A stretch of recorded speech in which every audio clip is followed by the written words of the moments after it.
ये माया है कि किसी का क्या था मर गा बोला बुला हुआ भी नहीं हो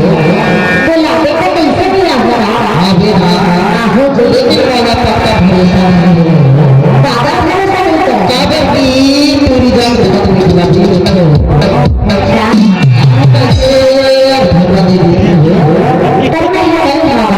मैं गाँव में नदिया की तीर में गई जरूर आ गई जरूर जरूर आ गया जरूर और तेरे में देखते ना कुछ नहीं मन लगी है बता दे